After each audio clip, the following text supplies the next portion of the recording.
Welcome back to the Camera Shy podcast. Today I've got Jack, JHJPEG, as you may know him, on the podcast. This wasn't planned. We just jumped in. We're just winging it. Yeah. And we've got him in and we're going to be chatting through starting out, progressing in photography, also being a good-looking single white male in a predominantly shooting female You're situation. too good to be. Like, what's with that? And should it be allowed? That's basically it. So we'll get into it. So, Jack, you're good. I'm good. I'm all right.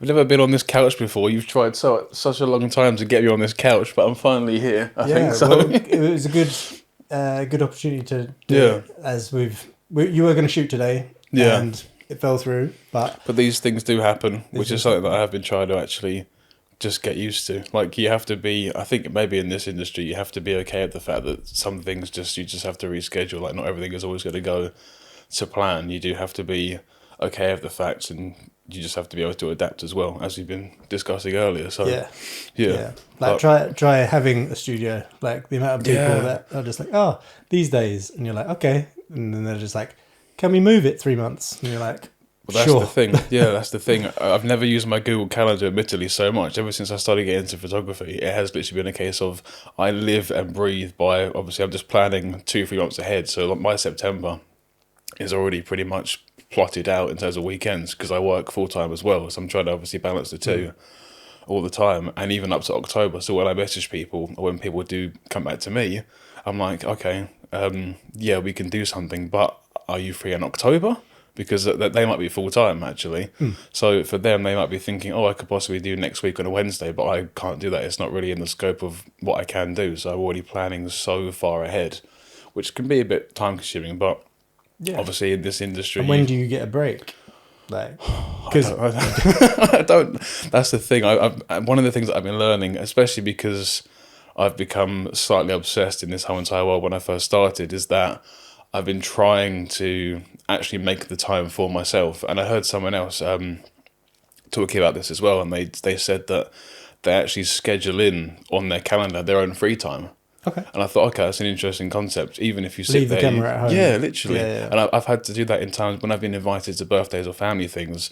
I'll take the camera because I'm always going to be there. I love sort of sometimes being a fly on the wall and capturing the moments. That's lovely. It's always pressure off as well. Beautiful moment. But sometimes I do have to just leave the camera at home, because I probably, like other people, when you're in sort of this creative space, you just go into this mode of, boom, I'm in photography mode for myself, and then you just switch off. And like, when I've gone to events, I've said, if I have the camera with me, I'll forget you exist. I don't know you're here. I'm just too busy thinking that needs to move out of the way. I need to move that tree from the background. That's sticking out of someone's head. Boom, I need to go into that. So in terms of taking a break, I always go on a tangent and come back. Yeah. I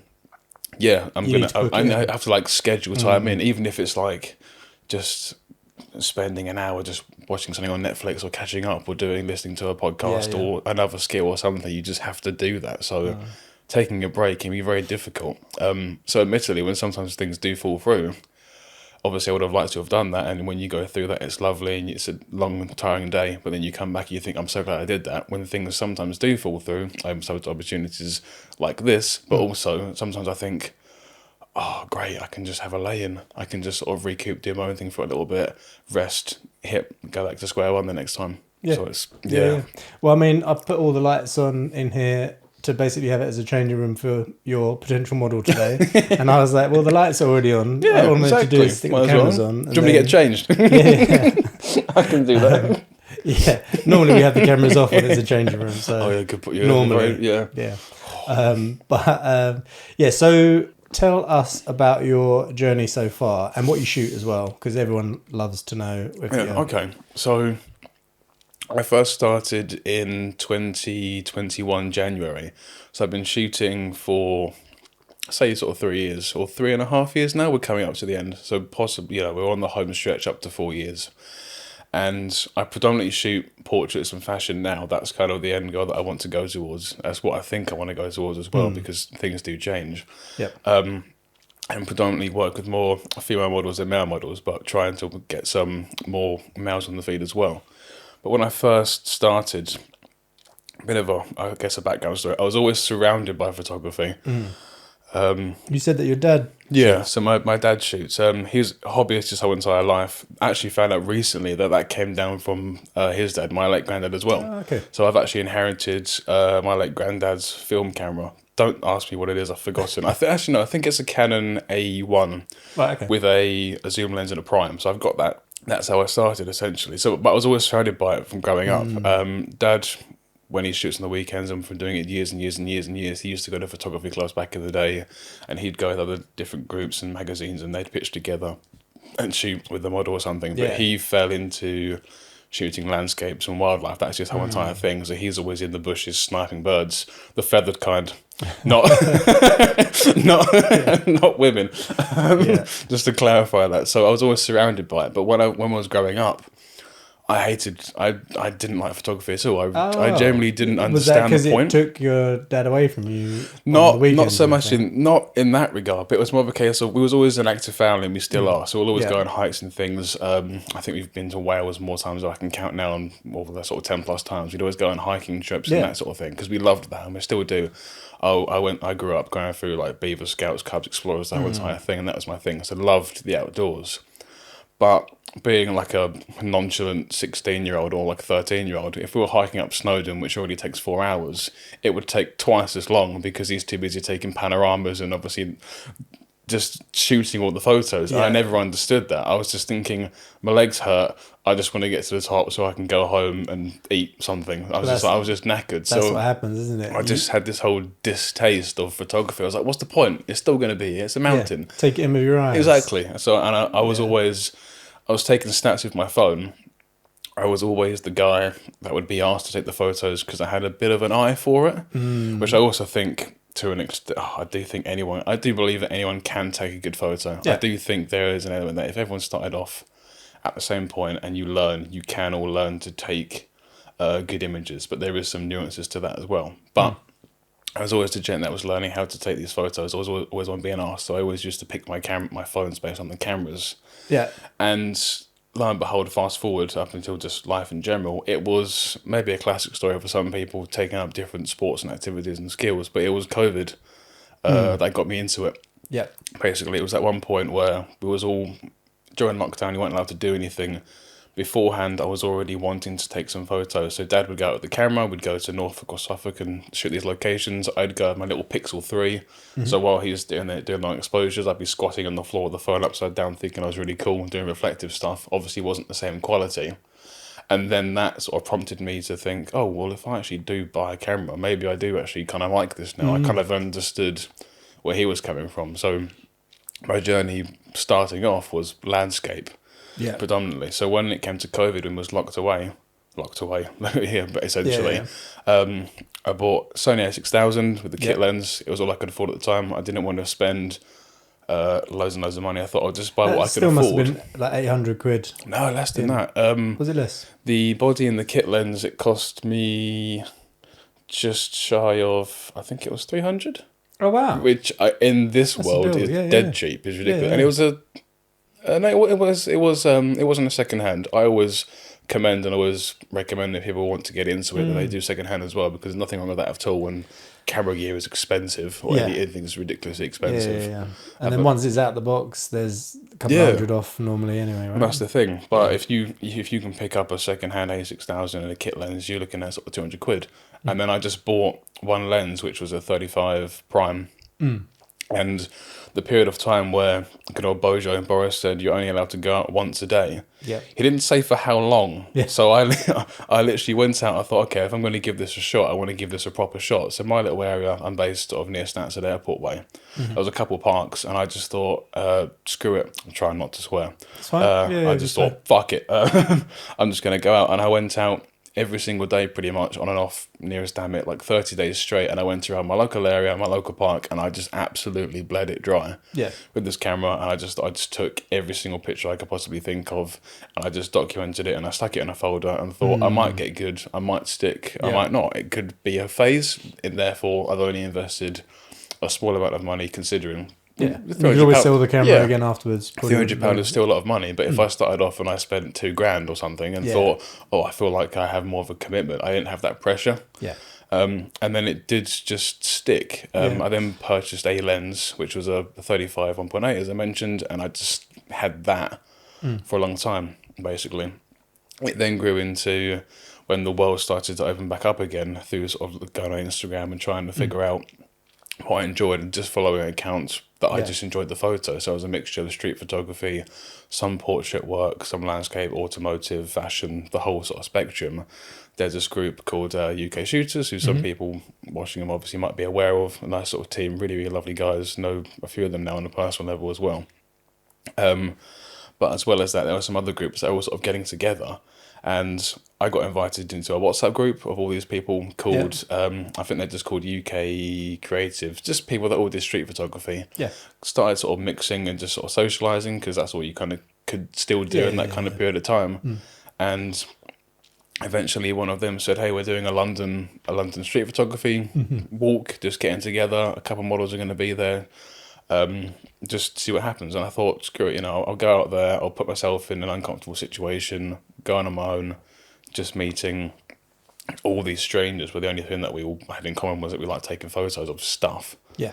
And just took it from there. And then obviously made some good friends for life. But as well as that, the models were there, obviously shooting these people, and I thought, oh my God, like, these aren't inanimate objects. Yeah. Like, these are people, these are human beings. And it was a bit of a learning curve because of the fact that I then had to learn, well, I need to be able to communicate, and I actually need to have more of an idea as to what I want, because there's a little bit of an element, because you're working with another person. If you're taking a picture of a car, in terms of like street photography, it's just going to be parked on the side of the road. You can just go around, you have as much time as you want. If you're taking a picture of someone's car as an example, obviously you can still adjust and you can do that. But when you're talking to a model, if I say look left or towards me, do I mean eyes, nose, mouth, hips, anything? You have to be so specific and really know what you want, and you need to be able to pick up and learn as to what looks good and what doesn't look good. Direction, that is another skill, isn't it? Like posing people, we always say David Su.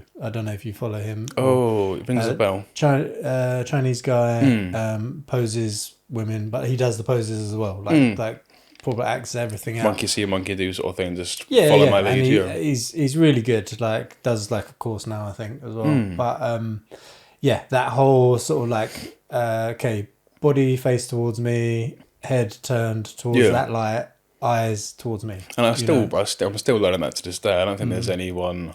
Well, I tell like there probably are masters of posing out there, but for myself, I'm always trying to pick up and have like a back pocket of ones that I can always sort of bring out and replicate and use myself. And I see with similar things. I've always, like, when you've shot here, actually, I've seen you do what happens a lot with photographers, where you're just like, oh, okay, right, let's do, and then like the model will face a certain way and you'll be, stay right there.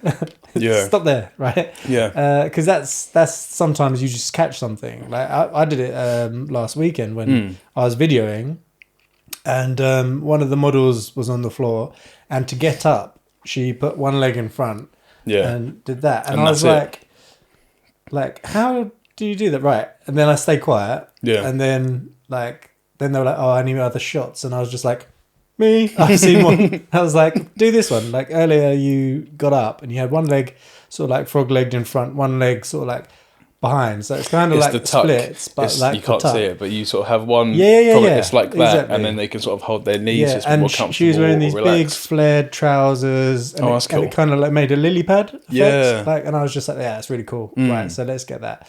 So we did it. I don't know how the picture turned out, but I thought it was a cool pose. I liked that. But there's always like those little things where it's almost like accidental gold. Well, you're always figuring things out. That's the thing. Whenever I do plan shoots and I have different situations, I'll always have a mood board. I'll always have an idea, concepts, and some themes and some things that we want to touch on and work towards. But within that, I always like to make sure that there's like a bit of free flow, because obviously when I work in the studio, I'm always chatting as well. So someone might be just sort of they might laugh, and then they might sort of then go into a pose and have their natural blue steel. Yeah. But in that moment of that transition, then that's the shot. It's a bit lighter because it's like a residual smile. Yeah. You know that there's happiness in there. It's genuine as well. Before they get a bit like, oh, what the hell am I doing? So yeah. Like I've seen that. Also, And I think it's easier with video because you're normally recording the whole time. So if you say something and then you do like the move you need to do, and you'll catch them like laugh about it.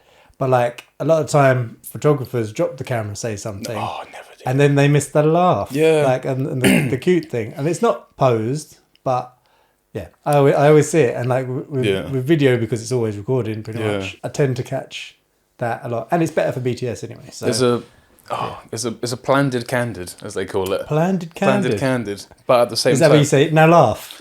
yeah, exactly. But then you do like a fake laugh or like a forced one, and then so they'll be thinking, oh, this is kind of silly. Then there'll be a genuine laugh, and you get that one. So I actually hadn't mentioned this to you, but I had a similar thing recently. I know we've gone on a massive tangent, but we'll come back. Yeah, all good. But one of my good friends from uni from 8 years ago, she recently got engaged, and she asked me, "Would you do the wedding?" I said no, personally, because I thought the pressure of that to myself, I wouldn't want to do that. We always say that about weddings. As I mentioned earlier, in terms of, I'd rather have been a guest, but I was still bring the camera obviously on the day in the ceremony. But also, so she said, well, would you be happy to take our engagement photos? Absolutely. So really, really good friends with her fiance as well. So we went out locally, and they're obviously not models. That's just, they're handsome guys and girls. But we know them and their value. Yeah, so there was that sort of little awkwardness to begin with. But then I was just talking to them as normal, always had the camera on.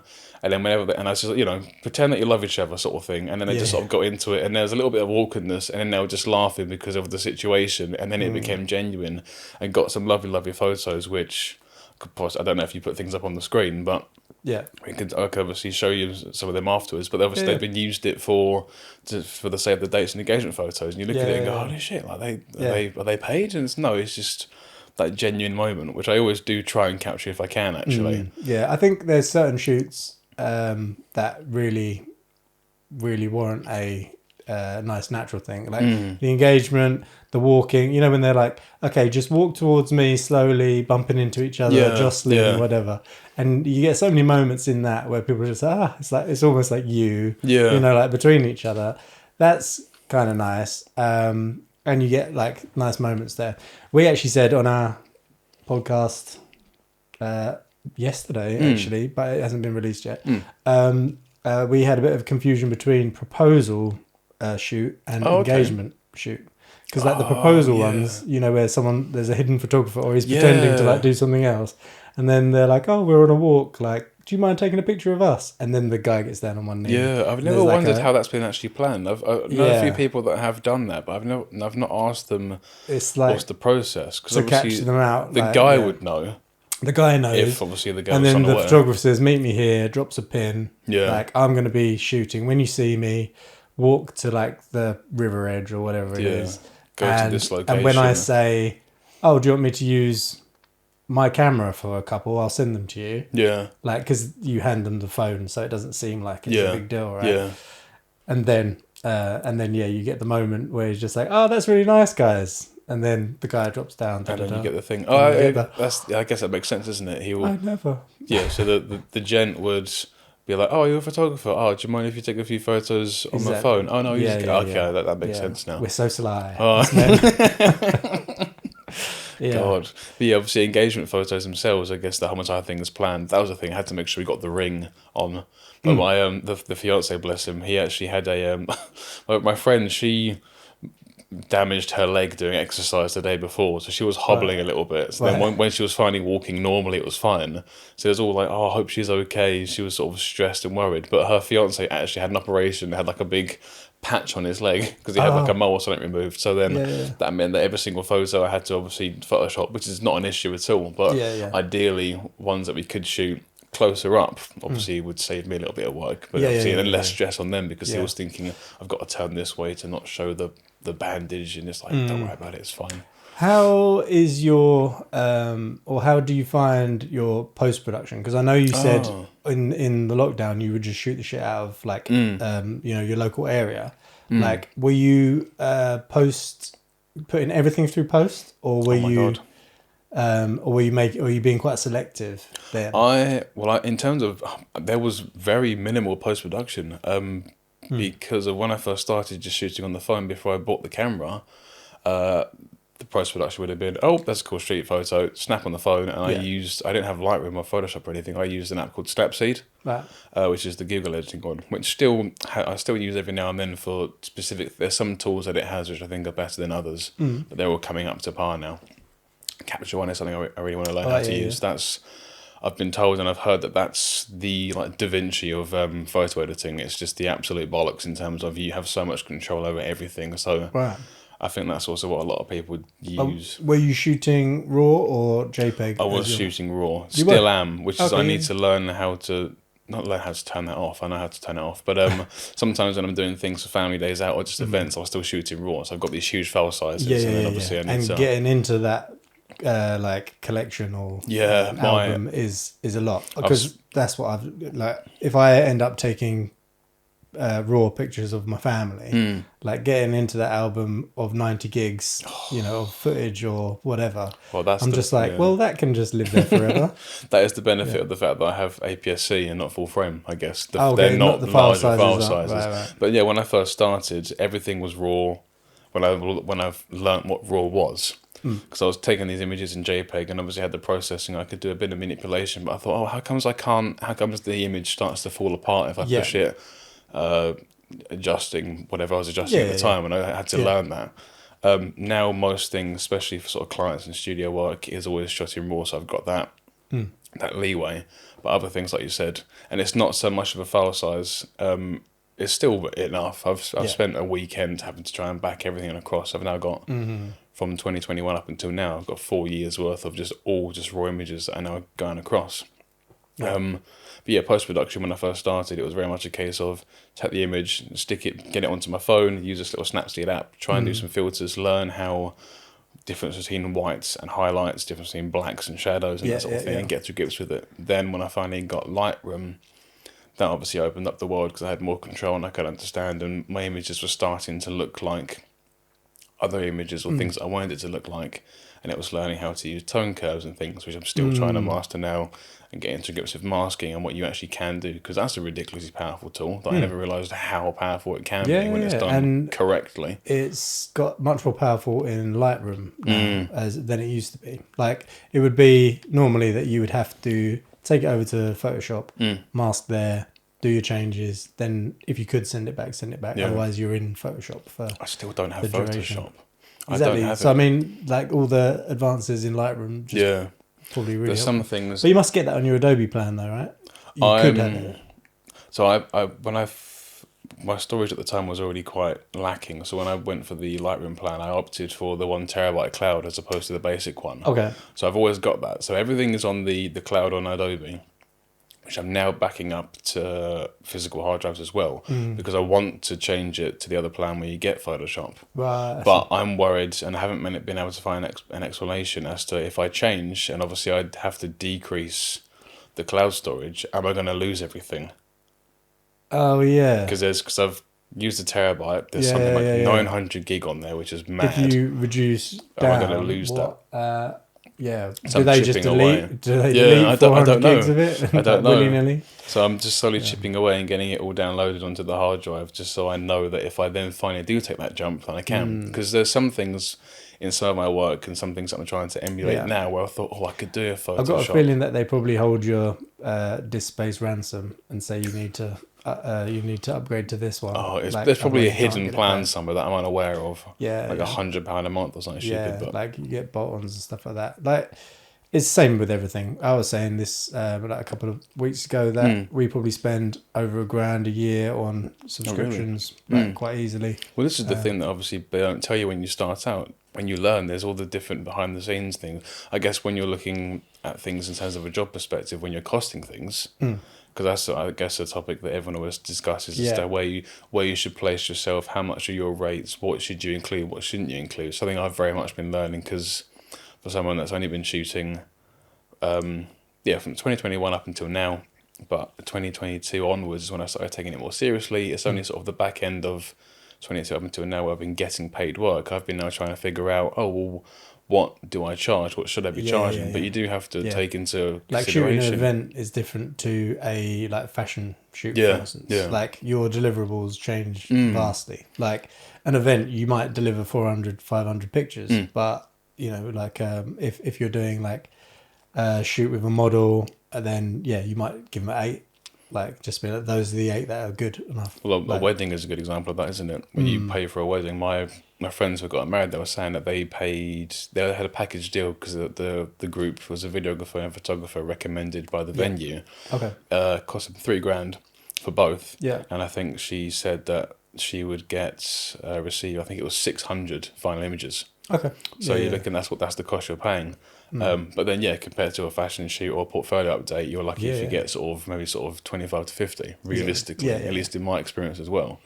And you have to obviously factor in time behind the scenes, because what I've learned as well when I first started sort of being naive and into the game is, everyone goes out every single day, you take all these photos, it's amazing, it's good fun. It's not like that. No. It's about maybe 10 to 20%. Yeah, you have your unpaid planning days. You have like development days. You have admin days. All the communication. The editing, culling, possibly trying to get teams together, people management. All of the if it's a big project, I haven't had the experience just yet. But in terms of planning big events, you might be on a call, like a Skype call, have all different things. Recce's, if you're doing stuff on location, you've got all these different things that people don't take into consideration. Yeah, or they don't have the budget for, or something like that. Like we have a lot of, we'll turn up and go from there, right? And then you have to do a whole scoping out, almost like saying, okay, if we put the person there, it's supposed to be night time, so like let's get away from the windows, yada yada. Basically the time that you could save by doing a half day prep day and including that in your whole cost, like that changes things up as well. So like, although you might be making the same, the way you balance your work and the way you cater for the other bits you do into the full price is always a difficult thing to manage. So personally for me, because I've got a client tomorrow, I always I just go for a flat rate. And I heard that from a friend of mine, recommended it as well. So recommended, that's what he does. So just a standard flat rate, if it's 2 hours, it costs this. If it ends up being 3, 4, 5, it costs this. Same price, doesn't matter. So you know that you're sort of covering your costs as well. But you define the deliverables in that. Yeah, as well. My workflow and post-production now has always been, I'm quite more relaxed. I know there's a bit of a... sometimes it's a bit of a topic between whether photographers share rules or not. I do, but I do it because I want to make sure that a lot of my work, whether it's on a collaborative basis or if it is still paid, I want everyone to be happy. Yeah. Always. That's one of the most important things for me, is that whenever I'm shooting, I want the person, because they're going to be in front of the camera, to go, oh my God, this is amazing, I love this, I'm happy. Yeah. Because then if I upload those images as well, I wouldn't want to ever upload something which is like a mugshot or someone doesn't feel their best. I don't think it's really fair. So in terms of my workflow and in terms of rules and delivering things, I will always say, right, it will cost this for the day. You'll receive everything we've taken for that whole entire session. I'm not going to walk off halfway through. Minus and then eyes closed or one eye closed. I'll take off some mugshots, I'll go through, but you see the whole entire lot. Pick your favourites. So then I know absolutely every single one. If I edit these and go through, and then if I was to post any of these ones, that's already been agreed that you're happy for me to use these, and vice versa. And that seems to save a lot of obviously problems. And people are happy with that as well. Because I know some, and I think I actually saw it on, we talked about it earlier, the late invoice thing, is that, it might not have been them, but it was another podcast, and they said that it's not the client's job to go through 1,400 photos. You could say, here are top 10. Here are top 40, here are top 100 out of that. But you're going to get are there any others with me looking this way? Are there any others with me? And you're like, so you're already nipping that in the bud early on, but you're also creating a different problem where they're like, oh, actually, I want 300. It could definitely change. And then in the maybe future. You could do a bolt-on price or whatever for more retouch. Because in terms of learning that side of things, I'm still new to it myself. I'm always the first one to say I'm naive. If I need to know something, I will learn and try and figure out. I'm just always trying to And there's so many variables as well. And so it could change. Everything. At the moment, that process does work for me because I'm happy to do that. Usually I'll do a 2 hour session predominantly, and you'll get about sort of, usually it's sort of 4 to 5 looks tops. And you're looking at sort of 300 images. Realistically, we can sort of go through that, and you can go, yep, no. And you can go through, and they can do the same sort of thing. But I always I usually pick my favourites first anyway, maybe send a couple of teasers and go, oh, I love this. Because you want to show excitement. I think one of the best things is you want to show someone you're keen. Especially because then they go, oh my God, this is amazing. And if you're don't hot just on want to it, be like, there's make your selection. Yeah. Like, you want to be like, I love these ones. Because it's an intimidating thing, I guess, going into maybe perhaps what I shoot, or in general, when you have someone in front of the camera, when they're putting the whole entire self on show, not actually, but like when you do that, it could be a humbling thing. So you want to be able to say, hey, this is what I've seen, this is what I've picked out at the moment. I absolutely love this. Maybe do it in a couple of days turnaround. And if they go, oh my God, he's really, really excited, that still gets them excited even afterwards. Of course. Yeah. You've And already like, had the it shoot. is, like, he loves it. It must, like, they might not necessarily think, oh, I'm not sure about that massive close up of my eyes. But you're just like, eyes of fire.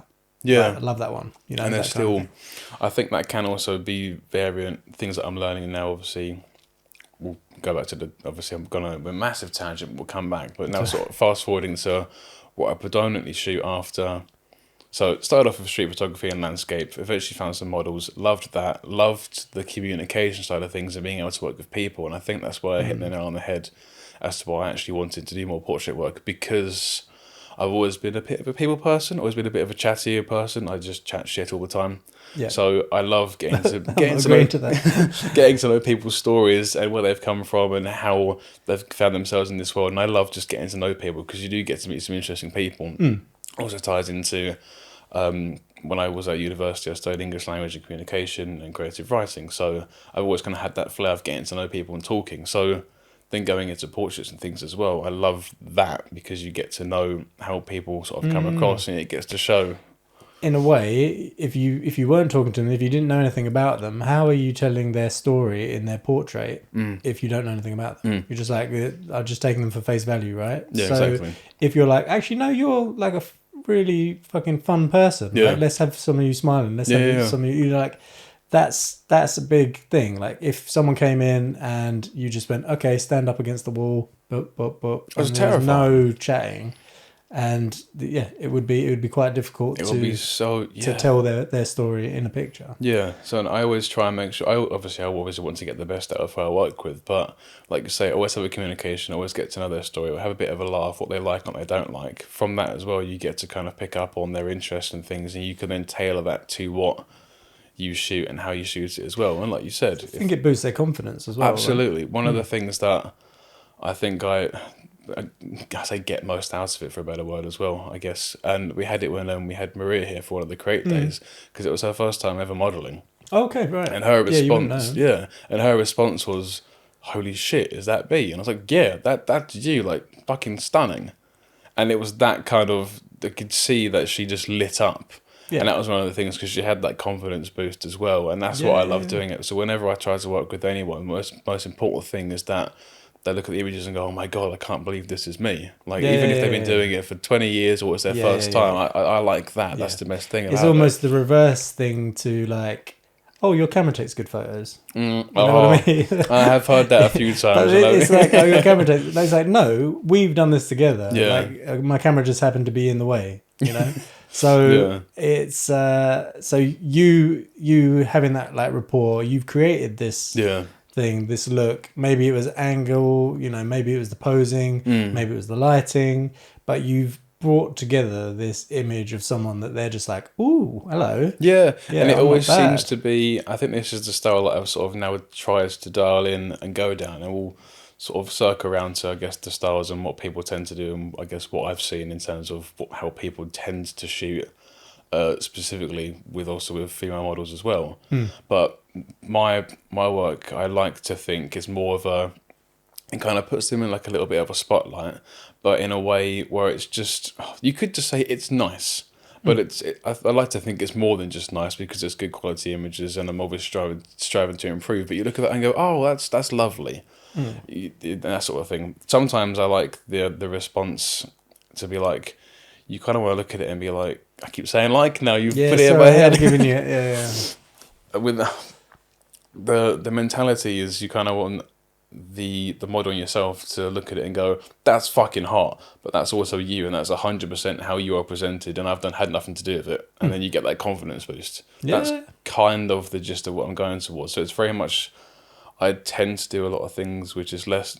I go down the route of less is more. Yeah. So a lot of my work recently has been white studio, a couple of bits of furniture that sort of just different tones and nice outfits, and it's just very much a case of their facial expression. You can see that, and you get that from the rapport that you have with the photographer. If you don't get on with the person, you won't get that, because it will come across as forced, and you can tell. Yeah, you definitely can tell. I've seen images where people unfortunately look uncomfortable, and you go, clearly something's happened, or maybe it was an off day or something, but. The corporate headshots is classic. Yeah. Because it doesn't matter how much you butter well. someone up. Like, someone's been forced, marched down to your studio to take photos with people they work with. They may or may not get on with everyone. And they're there and they're just like, I don't like photos taken of me. And you're just like, okay, right. Okay, 3, 2, 1, smile. Yeah. I think there's a lot to be said for the rapport that a photographer has with a model. Yeah. It brings a lot more out of a shoot. This guy, David Sue, that I mentioned earlier, he seems like he could pose anyone to look like a absolute just god. Exactly. Yeah. Like at any age, any sexuality, whatever. Yeah. Just like poses them, they look wicked. So it's very, very impressive. Your style does change up a fair amount. Please tell me more, because I don't know. I never have a clue. This is the thing. So you don't, like, I suppose as someone who, like I see your page and like I'll click onto it every so often and be like, oh yeah, I love the new set and stuff like that. Because you've shot with us a few times, so obviously we set the backgrounds. Sometimes you'll come in and say, I really want to do this one. Like the spotlights or anything like that. Different, yeah. And that's always their specific looks, and then you'll go to another studio. How dare you? But, I'm sorry. You go to another studio and like maybe it'll be like a more of a whitewash, like brighter, sort of like it's a daylight studio type thing, like big windows, stuff like that. And you can tell, and it's nice. They're all lovely photos, but I think you have a nice journey of going through styles. That is interesting, and I think having heard you say that, I think it, as we was discussing earlier, for when I see my work and you're seeing it 24/7 all the time, you don't necessarily notice the nuances or the slight changes in things. But I think that maybe it comes across. That's why I think I do like. I ask people, "What do you think of this?" It's not necessarily because I don't think it's terrible work, but it's, you will see things that I won't see because I see it all the time. And you've been obviously, I mean, my first ever studio experience was actually with yourself. That was the first time I ever walked into a studio. I had no clue as to what the hell I was doing, whatever. So obviously to sort of come back and do different things, and for you to see that, I guess it's a nice sort of journey. But so at the moment, I say that in 2018, I think everyone was basically just shooting orange and blue teal and just slapping presets on street photography, and that was just the whole entire thing. Everyone was just sort of doing that kind of phase, and then things do digress. I think there is a journey, but it's trying to understand the reason why I've taken those choices. I'm still trying to figure that out. I'm still very much. Recently, as we've been discussing, I think I have been struggling a little bit just in terms of, right, what do I want to do? What am I trying to achieve? Because I have a list of, I call it a kill list. Right. Where there's like 10, I always update it and change it. There's sort of 10 to 12 photographers that are, as I regard, sort of top of their game. They're sort of creme de la creme, obviously full time. And it's the likes of like your Greg Williams and things, and the top ones that are doing it full time. And you think, oh, they're quite lovely. Maybe it'll be amazing to sort of travel or go down those kind of routes and try and explore that, and that changes all the time. So I try to review.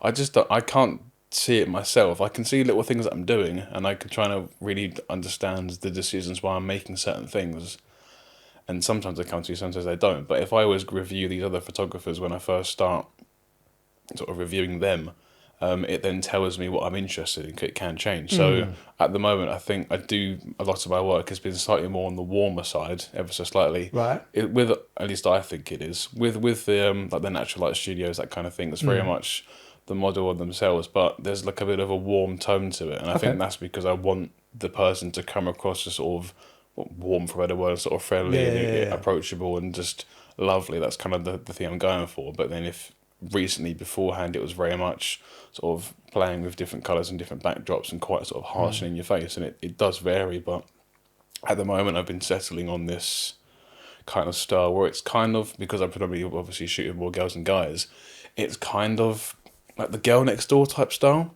But that's something I've been trying to sort of figure out. You kind of see that in the outfits as well. Yeah, you know, it's like not mad and in your face. Yeah. Like, I remember when you shot Brooke, I thought it was very much that kind of style. You know, like men's shirt. Yeah. You know, reading magazine, chilling on the chair, stuff like that. That was all. That was really cool stuff. Because ultimately, I think, again, if you're shooting guys or girls, the whole concept of if you want to do a sexy shoot, it's not about the outfit, it's about the person feeling sexy and confident, and then whatever the hell you can put something in a fucking bin bag. And if they feel ridiculously like not full of themselves, but just full of it and ready to go, and then you can tell and you can make that work. You don't always have to have a tit out to be sexy. Exactly. You know so I've always or a nutsack, but so I've always been. Because I've noticed that as well. So you seem to get the two spectrums. Because a lot of my friends on the modelling side of things. So we're going to dive into the whole, because there is a difference between photographers and guys with cameras. And sometimes there's a few times where I've sort of figured out a couple, and I've said, okay, well, I've said to some people, some models will come to me and say, oh, this person's reached out. What do you think? And literally, it might be like a bit of a weird thing, but I'll say, oh, I can come with you if you want, just in case. Because some people are like that, and other people like it as well. You get some, you see it all the time, or I've seen it all the time, where models will say, this person's posing as this, they're trying to level push. They're coming across saying it's for an Elle magazine shoot, but actually it's just on their black couch. You're like, okay, hold on a minute. They need to be sort of given a bit of an arm's width and just sort of told off and dealt with. But yeah, in terms of the style, no one seems to be doing a lot of, I think, what I am doing. There's a few of us, there's a handful. I know some of the photographers that I love their work because we shoot in the same studio, and it's very similar to myself. So I think we both kind of find each other being inspired by each other. But you either have stupidly amazing, stunning dresses and massive productions, which are not done by one person. There's a whole like 10 to 20 crew behind that as well. So that's going to be unobtainable for myself as of yet. And then you have the world of people that do just tend to shoot a lot of lingerie and possibly like implied nude and that sort of thing. But it seems to kind of be, sometimes it can be done really, really well, but other times I think you can tell that it's just being done for the sake of it. I was about to say, I think it is also sometimes done because it gets good views on social. There is that as well. There is, as much as obviously doesn't matter your opinion or views on it, you can't really escape the male gaze.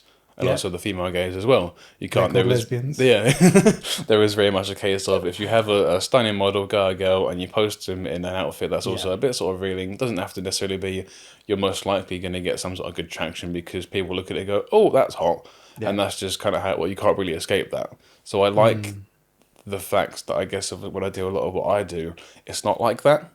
You look at the images, and I like to think that people go, "Oh, that's really stunning, that's lovely," because of the fact that the person is lovely and they've been made and they feel that way. Yeah, the comfortability is a big factor as well. Because if someone's posed in something that's, as you say, leveled up, like all of a sudden, it's like, oh yeah, I think you should do it without your jeans on. Yeah. Like, okay. And then I'm not wearing anything. No, that's fine. Yeah.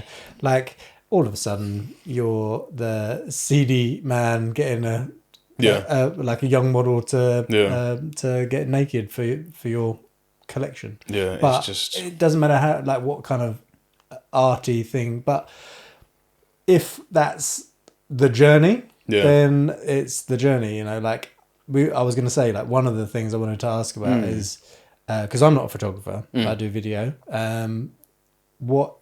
How does it feel to be a single white male in the photography space? I think you would be very conscious of it. Conscious, and I do have comments. I do get comments as well, obviously from friends and other people, that you do have the kind of the jokes of, oh, it must be the best job in the world because you're in this room and you have these lovely people that are in different outfits, or they're doing lingerie stuff, or for sort of full clarity, I have had 2 clients that were OnlyFans as well. Didn't go looking for it, but I did actually have that. So when I shot those two different clients as well, their partners were there, which is one thing which I always wanted to make sure that everyone's comfortable. But yeah, I've been in situations where I've had people with less clothing in, but I think the mentality is, because I'd love for it one day to become a full-time job in general, or see if I can achieve that. I'd treat every single shooting project, obviously, you're just being professional. Yeah. That's what it is. So it doesn't really matter the situation. You just have to behave and act a certain way. Whether they're in nothing at all or full clothing, you're still going to behave a certain way, and you need them to feel comfortable. So when I have a mixture of things, obviously you do get the jokes and things, and I'd like them obviously to not be as much, but that's just the sort of world we're in. You're not going to change that. No. But yeah, there is also a misconception that I've had a few times of, because I've been on my sort of single for a little while. You go, oh, it must be amazing. You must be sort of having all these dates, all these girls. It's like, no, it's not like that. If I went, the mentality and the mindset is, if I went out looking and shooting all these people because I wanted to date them and have a partner, I'm doing it for the wrong reason. And if that was ever the mentality, then I shouldn't be doing it. Right. I think it does also, on the flip side, but not the flip side, there is an element of, obviously, if you're in this situation, in this world, and you meet someone for a shoot, and then you obviously, through rapport, through texting, you might actually get on. You can have that. There's no reason why that can't happen. I've never been actively doing it because I want to try and get laid. Yeah. Which is like a bit of a chatting someone up during a shoot is the most unprofessional thing, because I hear those stories. I've seen, I think, models like kind of parlaying between.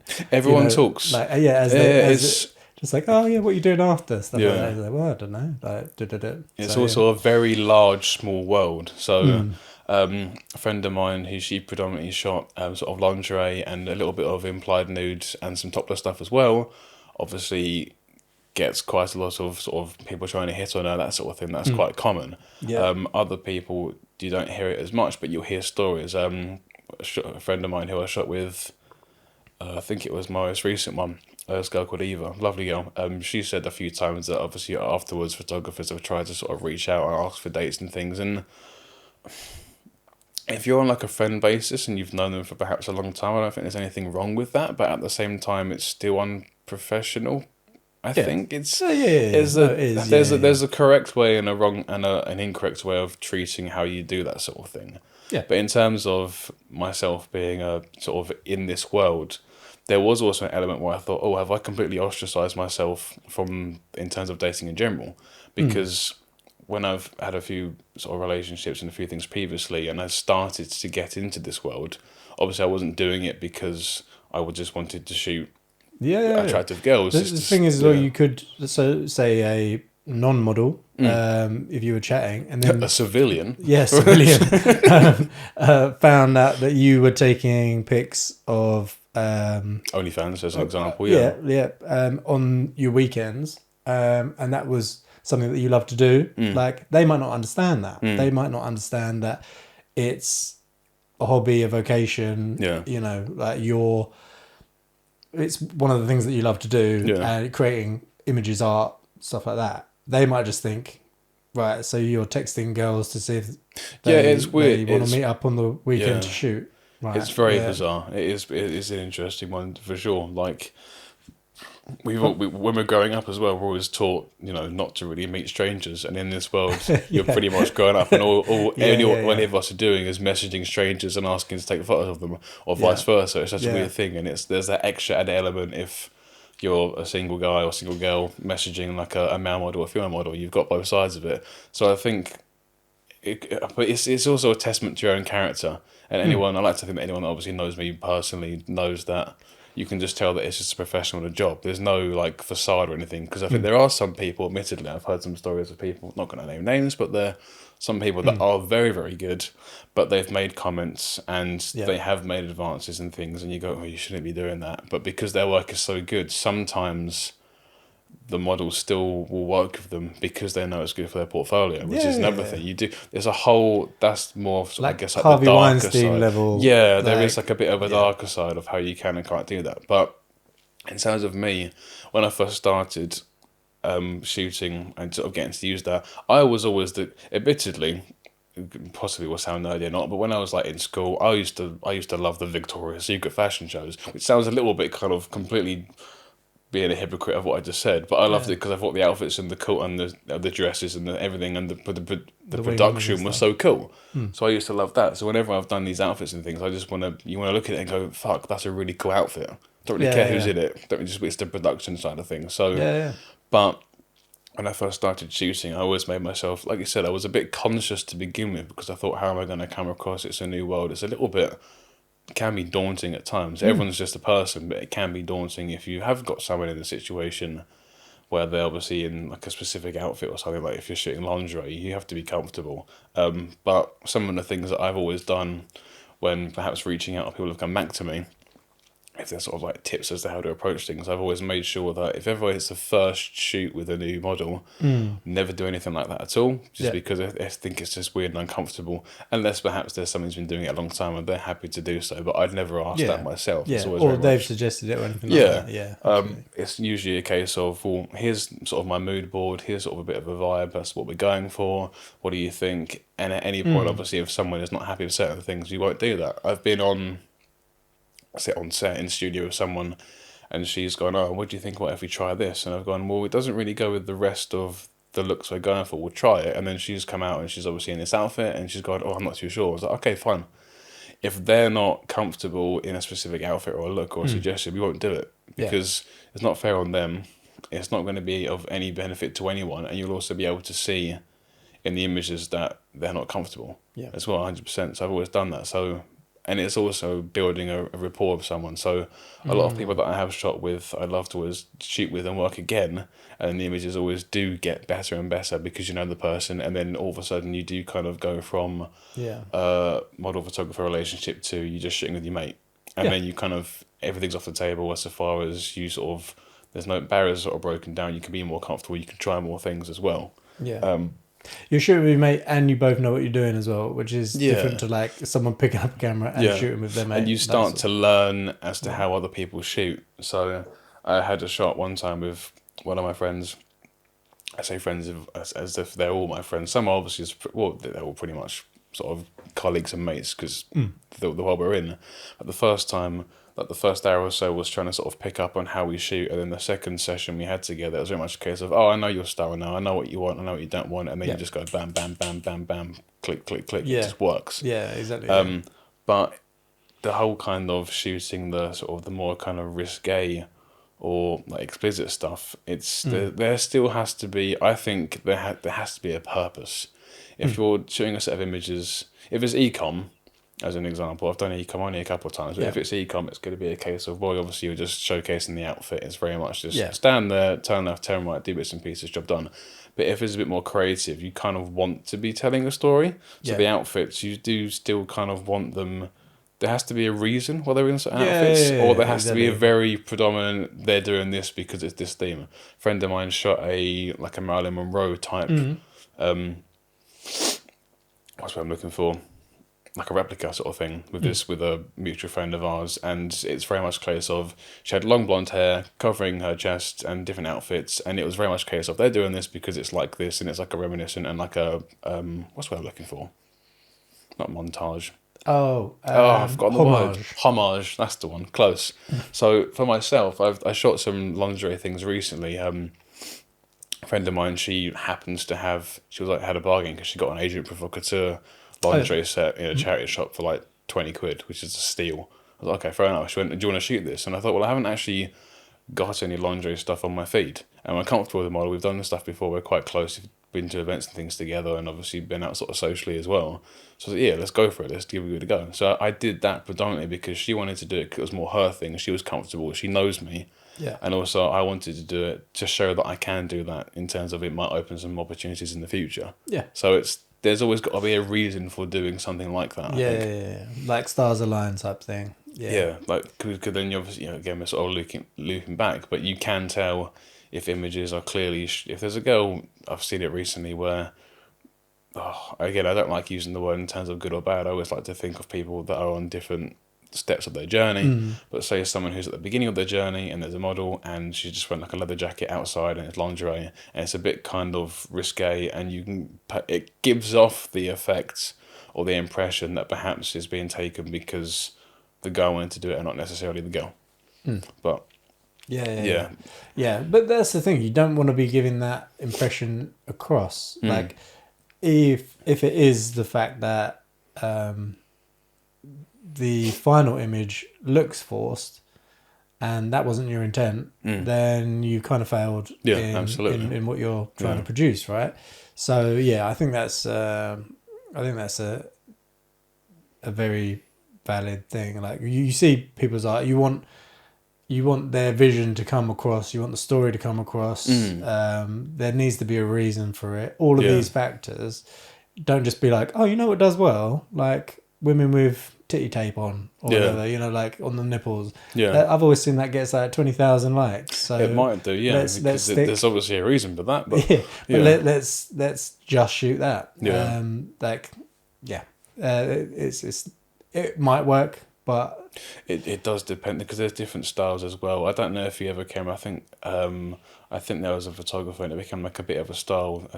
There was a thing called the Black Tape Project. Oh, right. I don't know if you ever heard of that at all. It sounds a little bit risque, but it was a case of there was a designer or a stylist who he'd have these. I think when he first started, underwear made out of black tape. It was black tape, yeah. So he'd yeah. obviously shoot things like swimwear and probably, I'd assume, obviously published in like Sports Illustrated but and he used magazines. But he'd stick it on them. So the fashion show would be everybody on stage has obviously agreed to do that, have the tape on and then cut it all off, and then at the end of it you've got this cool looking swimsuit. That's different than just sticking black tape over some nipples and going out fashion. There's a whole different there's a line. You can see that obviously they've put some more thought into that, and it does vary. It's such a very grey area, but as you say, like, people are on their own journeys. We're lucky enough to have seen you at various points in yours. You've been to 4 Create Days now? 5? We've done 6. You think I've missed 2? Missed 2. 4. So 4. Like, we've seen you level up kit wise, skill wise. Oh my goodness! You love compliments. So, buttering me up. But yeah, I mean, shame the shoot today didn't go ahead, but it does. It's good to get you on things the do podcast. happen. I'm always a very, very, very chilled out person. Probably too chilled out for my own good, but I think that also can come across in my work. I like to think so because of the fact that if someone's comfortable and you can just relax and there's no pressure and no stress, then you do get better images as well. I think as well, like there's no drama. Yeah, and also it's not forced. It's not pressurized. It's enjoyable. So all of these things, you know, you're doing it to enjoy it. You're not like forcing another job on yourself. That's you another know, thing as well. If you're getting into a thing just being, we need to shoot this, we've got 2 hours, like, right, 5 outfits, go, get changed, makeup, go, So like much pressure. that is already giving me a headache, like, just thinking about, imagine if that was your life. It's like, they're not like that, thankfully. If it's a new person, I'll tend to do like a 2-hour session because it's a good sort of gauge to see whether you're also going to get on with the person initially. 3 to 4 to 5 outfits tops is great because you go sort of 20 minutes, the outfits, and what I'm trying to sort of go for is like the girl next door type vibe because it's in the middle between lingerie and stuff, and people haven't done all that.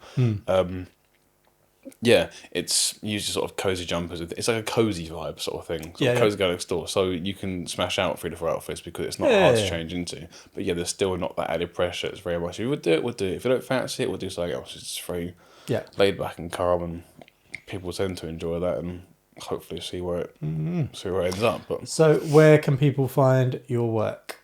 My goodness, at the moment, website in progress, but admittedly for now it's just on Instagram, so it should be JH_JPEG. So Jack Hanrahan JPEG. Figures quite cliche, but that's where I am. Cool. And amazing having you on. Any other shout outs? I know. Oh my goodness. Anyone you want to work with that you can shout out? We'll send you a clip and just be like, look, I'm on a bloody podcast. Come and work with me. Oh my God. There's 2 models I'd love to work with because they're in demand at the moment. So they're huge, top of their game, but that's what I'm trying to work towards already. But there's a model called Freya Tidy, and there's also a model called Lilia Widdle. I think that's how you say I know her Freya name. Tidy. Yeah, so I'd love to work with them one day just because of the fact that I love what they've been producing and they seem like lovely people as well. But other than that, shout out to yourselves because literally obviously that's where I first started. One day I'll let you shoot me. We'll get there slowly. But yeah. No, wicked. Well, it's good to be here. Yeah. Well, it's been awesome. And to everyone watching, if you have been watching and you made it this far, like, comment, subscribe, etc., etc. And yeah, love you. Bye. Bye.